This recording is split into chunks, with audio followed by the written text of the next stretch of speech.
I want you to picture this. It's a superhuman morning in North Carolina, summer of 1996. There's this 7-year-old girl watching her mom run a yard sale, and she gets like this brilliant entrepreneurial idea. Oh, I love where this is going. Right. She decides she's going to sell Krispy Kreme donuts to all the bargain hunters, and her ultimate goal is to buy this coveted Nerf Super Soaker.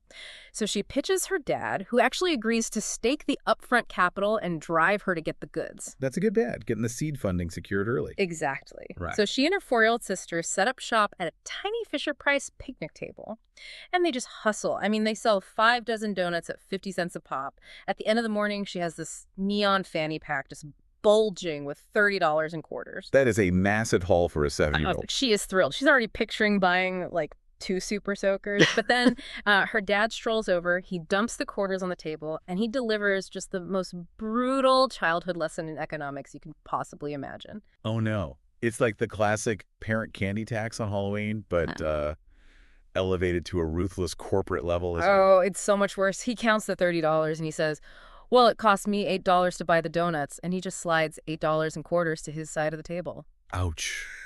Recouping the cost of goods sold. Yep. Then he says, you had your sister help you sell them, so, you need to pay her wages. He slides $6 to the 4-year-old, and then he looks at the 7-year-old and says, so, after expenses, your net profit is $16. Half her money just gone to operating costs and payroll. Man, it is cold-blooded, but honestly, it is such a perfect microcosm of how the real world operates. I mean, you don't get to keep top-line revenue.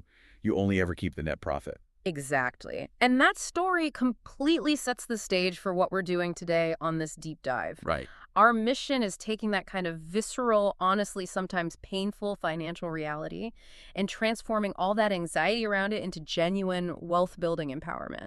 Yeah, and we are pulling all of this from a really insightful book called Broke Millennial by Erin Lowry. Okay, let's unpack this, because the author starts with a really interesting framing device. She asks, do you treat your paycheck like a random Tinder date or like marriage material? Right, so a Tinder date is essentially a hit it and forget it situation. You get paid, you spend it on drinks, dinners, maybe, a new gadget on Amazon, and by the end of the month, the money's just gone, and you aren't really sure what happened. There's basically zero long-term commitment to that cash. Exactly. Okay. But treating your money like marriage material means you're building a long-lasting relationship with your finances. Because ultimately, money isn't just, paper or digits on a screen. Money is a mechanism for choices. I think most people completely misunderstand this. Like, they think wealth is just about hoarding cash to buy status symbols, right? Oh, totally. The flashy cars, the watches. But the book frames it entirely differently. What's fascinating here is that if you handle your money like marriage material, you are literally buying yourself options. Options like what? Well, you're buying the option to quit a toxic job, or the option to start that business you've been dreaming about, or to travel, or, honestly, just to sleep soundly at night without that awful knot in your stomach. Right. And what dictates whether you treat money like a fling or a marriage usually comes down to what the author calls money blueprints. Yeah, the psychological frameworks we inherit from our childhoods. This part hit really close to home for me. You have to ask yourself, how did your parents handle money? Were there hushed, tense arguments at the kitchen table? Was money completely taboo to talk about? Or was your family, extremely frugal? Because those early observations entirely dictate our adult financial psychology. I mean, if you grew up where money was a source of constant conflict, you might avoid looking at your bank account today because simply logging into the app triggers that childhood anxiety. It's just easier to ignore it. Right. Or, on the flip side, maybe your parents seemed totally fine. You had the nice clothes, the family vacations, the new cars, so you just assumed money was easy. But secretly, they were living at their means. Let's pause on that, actually, because, we all know living below your means is good and living above your means is bad. That's just drowning in credit card debt. But why is living at your means so dangerous? Because it feels incredibly safe. I mean, you're paying your bills on time, you aren't accumulating high-interest debt, you have a pretty comfortable lifestyle, you feel like a responsible adult. But there's a catch. A huge one. You are essentially walking a tightrope without a net. You're stuck in a paycheck-to-paycheck cycle that's just disguised as middle-class comfort. You are one single event, a medical emergency, a corporate layoff, a broken transmission away from a complete downward spiral. Wow. And that illusion of safety breeds this specific mentality the author warns against, which she calls the guarded optimist. Ah, yes, the guarded optimist. This is the person who justifies not saving today by assuming their future self will just naturally be richer and more disciplined. They think, I'll just catch up on my retirement savings when I'm 35, making a huge salary. It is a very American fake-it-till-you-make-it mindset. But betting your entire financial future on a hypothetical massive salary bump, that is a tremendous risk. The future is entirely unpredictable. Look at the tech layoffs recently. Yeah, that's a great point. But I do have to push back on this a little bit. When people hear warnings about the guarded optimist, the pendulum often swings to the complete opposite extreme. How so? Well, you see people who refuse to spend a single dime in their 20s or 30s. They are terrified of financial ruin, so they live in absolute deprivation. I call it pulling a Scrooge McDuck at 60. Oh, right. Yeah, it's like buying a Ferrari and keeping it under a tarp in the garage until you're 70. You finally have this massive vault of wealth, but you spent your entire youth eating ramen and missing out on life. So how do we balance saving for the future while, actually living in the present? Well, the author explicitly warns against that kind of extreme deprivation. Yeah. Because it almost always leads to a psychological snap. Yeah. It's like binge eating after a super strict crash diet.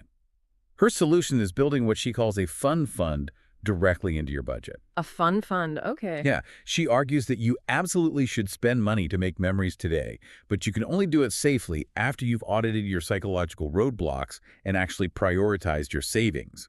You don't sacrifice the present, you just plan for it, rather than financing a vacation on a credit card at 24% interest. Okay, so once we've mapped out our psychological blueprints and built in that fun fund, the natural next step is tackling the physical roadblocks to wealth, namely consumer debt and a lack of emergency savings. And this is where behavioral economics really shines, especially when we look at the whole debate around how to actually pay off debt. Because there is a mathematically optimal way to do it, and then there is a psychologically effective way to do it. And they are fiercely at odds. Right. Let's walk through how these mechanisms actually work. The book outlines the debt avalanche first. And mathematically, this is the perfect method. You list all your debts, and you throw every extra dollar at the one with the highest interest rate. Makes total sense on paper. Exactly. Once that's paid off, you move to the next highest rate. It minimizes the amount of interest that compounds against you. But why does the author suggest people might actually fail using this mathematically perfect system? Because human beings are emotional creatures, not spreadsheets. Yeah. I mean, if you use the avalanche method and your highest interest debt happens to be, say, a massive $50,000 student loan, you might be throwing extra money at it for 3 years before it's gone. That sounds exhausting. It is. Yeah. For a lot of people, that feels like trying to empty the ocean with a teaspoon. They lose motivation and just quit entirely. That's why behavioral economists often prefer the alternative, which is the debt snowball. Where you ignore the interest rates entirely, right? Completely ignore them.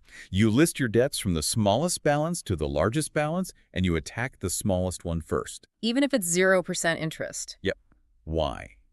Because when you pay off that $500 medical bill in 2 months, you get a massive hit of dopamine. It is a psychological win. It physically proves to you that you can actually change your financial reality. That is so true. It's exactly like trying to get into shape. The quote-unquote best workout program isn't the one with the most perfect peer-reviewed biomechanics. The paid workout is the one you will actually show up and do consistently. Exactly. If the snowball method keeps you engaged and gives you momentum, it is the superior method for you. And while you're aggressively attacking that debt, the author emphasizes that you must simultaneously build a specific type of emergency fund. She highlights a concept that originally went viral on a site called thebillfold.com. They call it the fuck-off fund. Pardon our French, but that is the technical term used in the source, and the philosophy behind it is brilliant. It really is. It is an essential concept, especially for ambitious young professionals. The core idea is that an emergency fund isn't just there to fix a flat tire or buy a new water heater. It is a fund that gives you leverage. Right. Leverage over your own life. Exactly. If your boss starts making inappropriate comments, or if you find yourself in an abusive relationship and you have literally $0 in the bank, you are trapped. You cannot afford to leave because you can't make rent next week. A fuck-off fund is a protective buffer that gives you the power to walk away from toxic situations. It buys your freedom. The modern rule of thumb the book gives for this is if you have debt, You still need a minimum of $1,000 saved immediately, just to stop the bleeding if a small emergency hits. Eventually, you want to build that to 6 to 9 months of living expenses. But finding the cash to build this moat really only comes down to two levers. You either earn more or you spend less. And while negotiating a higher salary is an amazing long-term strategy, spending less is the lever that is 100% within your immediate control today. But the trick is to remove human willpower from the equation. The author insists you must automate your savings. Automation is everything. You set it up so the money is pulled from your checking account and sent directly to a high-yield savings account the very day your paycheck hits. Out of sight, out of mind. So let's assume you've built this protective moat. You have your leverage fund, your debt is melting away because of the snowball method. Now you have to play offense. How do you actively direct your cash flow so you can start building a financial empire? That requires reframing the concept of a budget entirely. People hear the word budget and they immediately think of a financial prison. But wealthy people view budgeting as a strategy. It's simply giving every single dollar a specific job before the month even begins. The book highly recommends a system called the zero-sum budget. And this is particularly great for freelancers or young professionals with variable income. The math is super simple. You calculate your net income, you subtract all your fixed costs, and then you assign every single remaining dollar a specific job. And that includes giving dollars the job of going into your investments or, your vacation fund. Yes, you do this until you hit exactly zero. The ultimate goal of this system is to break the paycheck-to-paycheck cycle by getting an entire month ahead. Which is a total game changer. It really is. Yeah. You want to reach a point where you're using last month's income to pay this month's bills. It completely removes the daily anxiety of checking your bank balance just to see if a utility bill is going to clear. Here's where it gets really interesting, though. Budgeting isn't just a math problem, it's a highly social problem. The book has this great anecdote about navigating friendships when you are on a strict budget. We've all been there, right? You go to a group dinner, you order a $16 quesadilla without the guacamole because you're watching your spending. Oh, I know where this is going. And someone else orders 3 premium margaritas and a ribeye steak. Yeah. And the check comes, and someone casually says, "Hey, let's just split it evenly." It is the most dreaded phrase in personal finance. It's the worst. And the author points out that you have to learn how to tactfully stand up for yourself. You have to be okay with saying, "Hey, I'm actually on a tight budget right now. I'm just going to throw in for what I ordered." People worry about looking like a penny pincher, but you are actually just enforcing boundaries. If we connect this to the bigger picture, it is exactly how a premium business operates. You are running your personal finances like a corporate profit and loss statement. Think about it. Does Apple apologize for cutting a vendor that is overcharging them? Does Warren Buffett feel embarrassed about optimizing Berkshire Hathaway's expenses? Never. Never. Here. A business doesn't apologize for cutting bad expenses, and neither should you. And if we are running ourselves like a business, we also need to maximize our revenue. The book emphasizes mastering salary negotiation. The golden rule here is knowing your bottom line, the absolute minimum number you will accept, but you never, ever share it with your opponent across the table. Which is so hard for people to do. It is, especially for freelancers. The author notes they chronically undercut themselves by negotiating against their own proposals before they even send the email. They'll think, "Oh, they'll never pay $2,000, I'll ask for $1,500. You have to anchor your price high and let the market work you down if necessary. Don't negotiate against yourself. Okay, so we've cut our bad expenses, we've negotiated a higher salary, our cash flow is completely optimized, but we still aren't wealthy because you cannot simply save your way to true financial independence. You have to invest. Let's talk about the real wealth engine. This is the hurdle where so many smart people freeze. They are terrified of Wall Street. And the author tackles this head-on by addressing the biggest misconception out there, which is that investing in the stock market is just glorified gambling. Right. When you gamble at a casino in Vegas, the house always has the mathematical edge, period. But when you invest in the stock market, you are buying equity. You own a fractional piece of a real company. You own a tiny slice of their factories, their patents, their revenue streams. You are an owner, and you are entitled to a share of their profits. I want to talk about how that wealth actually grows, because people always hear about the magic of compound interest. Can you walk me through the math? Like, how does it actually function under the hood? Okay, the book gives this incredible example using a hypothetical 25-year-old named Marshall. He makes $50,000 a year. He puts just $250 a month into his 401k. which is pretty manageable for most people. Very manageable. And his employer gives him a 3% match, which is an extra $125 of free money every single month. Now, let's say Marshall never gets a single raise. He stays at that $50K salary for 40 years, and he averages a standard 8% return in the market. When he retires at 65, he is over $1.16 million. That is staggering to me. Over $1 million, and he never made more than 50 grand a year. How does $250 a month turn into $1 million? Because compound interest isn't linear, it's exponential. Think of it like a snowball rolling down a massive hill. At first, it's just your original money earning a little bit of interest. But eventually, your interest starts earning its own interest. Your money is essentially having babies. Exactly, and then those babies are having babies. The first $100,000 is brutal to save, but the jump from $900,000 to $1 million happens incredibly fast because the snowball is just so massive at that point. But this is where I have to stop you because I read these financial articles and my eyes just glaze over. Bear market, bull market, ETF, mutual fund. It feels like a language deliberately designed to keep regular people out. What do these terms actually mean? It does feel like that, but let's demystify it. A bull market simply means the market is trending upward. Think of a bull thrusting its horns up into the air. A bear market means prices are falling, like a bear swiping its paws downward. Okay, that makes sense. What about the funds? For the vehicles you invest in, a mutual fund is a pool of money from many investors, managed by a professional who tries to handpick winning stocks. They usually charge really high fees for this. Because you're paying for their supposed expertise. Right. An ETF, or exchange-traded fund, is also a basket of stocks, but it trades on the market throughout the day just like a single company's stock, and usually has much, much lower fees. And the source material is very clear on what regular people should actually be buying, right? Not individual tech stocks like Tesla or Nvidia, but index funds. Oh, the debate between individual stock picking and index funds is completely settled as far as the author is concerned. Trying to find the next huge winner is incredibly risky.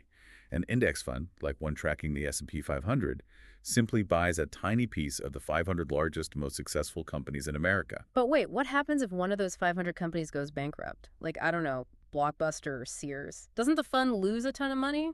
And that is the beauty of the mechanism. An index fund is naturally self-cleansing. If a company fails and drops out of the top 500, it is automatically removed from the index and replaced by the new rising star. You are constantly holding the 500 winners without having to actively manage it yourself. So you don't even have to pay attention to the news. No, it is boring, but it is violently effective. Even Warren Buffett told Berkshire Hathaway shareholders that a low-cost index fund is the best investment for most people. Because you aren't paying massive fees for someone to guess the future. Speaking of fees, actually, the book issues a major warning about financial planners. If you do seek professional help, there are a lot of people calling themselves financial advisors who really just passed a basic Series 65 exam. Their real job isn't to give you the best advice. Their job is to sell you commissioned products. Which is a huge conflict of interest. Exactly. So what is the mechanism to protect yourself? You look for a CFP, a certified financial planner. And crucially, you ensure they act as a fiduciary. A fiduciary isn't just making a promise. They have a legal obligation to put your financial interests ahead of their own commission. If they won't sign the fiduciary oath, just walk out the door. So what does this all mean? If you are listening right now and you still feel intimidated by setting up a portfolio of index funds, what is the absolute simplest way to get started today? This raises an important question because analysis paralysis is the absolute enemy of wealth. The most vital advice from the book is that starting is exponentially more important than picking the perfect investment. If you are totally overwhelmed, just log into your retirement account and pick a passively managed target date fund. Like a target date 2055 fund, assuming you plan to retire around that year. Exactly. It's the ultimate set it and forget it tool. When you're young, the fund's internal algorithm automatically invests your money aggressively in stocks to capture all that exponential growth. Because you have time to recover from any market dips. Right. But as you get closer to the year 2055, the fund automatically shifts your investments away from volatile stocks and into conservative bonds. Bonds are essentially loans that pay a steady yield, so they are much lower risk. The mechanism ensures that a stock market crash the year before you retire won't wipe out your entire nest egg, and you don't have to rebalance a single thing yourself. It's the ultimate shortcut to doing it right while you take your time to learn the ropes. Well, we have covered a massive amount of ground today on our deep dive. We started by auditing your childhood money psychology and breaking down those blueprints. We talked about securing your leverage and your personal boundaries with a fuck-off fund. A very important fund. Essential. We discussed deploying your capital with a zero-sum budget, basically running your life like a premium business. And finally, we looked at the literal magic of compound interest through index funds and target date funds. And, if there's one overarching theme to take away from all this, it is this. True wealth is not about leasing a flashy car you can't afford or posting pictures of exotic vacations that you funded with high-interest debt. True wealth is about buying your own freedom. It is the peace of mind that comes from knowing you are in control of your financial destiny rather than letting it control you. I couldn't agree more. And we want to leave you with a final thought to mull over as you go about your day. We talked about how the stock market is essentially just a mechanism for owning a slice of the American economy. So think about this. What would happen to your life trajectory if you stopped identifying solely as a consumer of companies like Apple, Amazon, and Costco and started identifying as an owner of them? Every time you buy a coffee or a smartphone, you are enriching the owners. What happens when you become one of them? That completely shifts your perspective on every single dollar you spend. It really does. So take one actionable step today. Set up that auto transfer, check your employer match, or just sketch out your zero-sum budget. Don't let your inner 7-year-old get taxed out of their hard-earned donut money. Keep the profits for yourself and start building your empire. Thanks for joining us on this deep dive. We will catch you next time.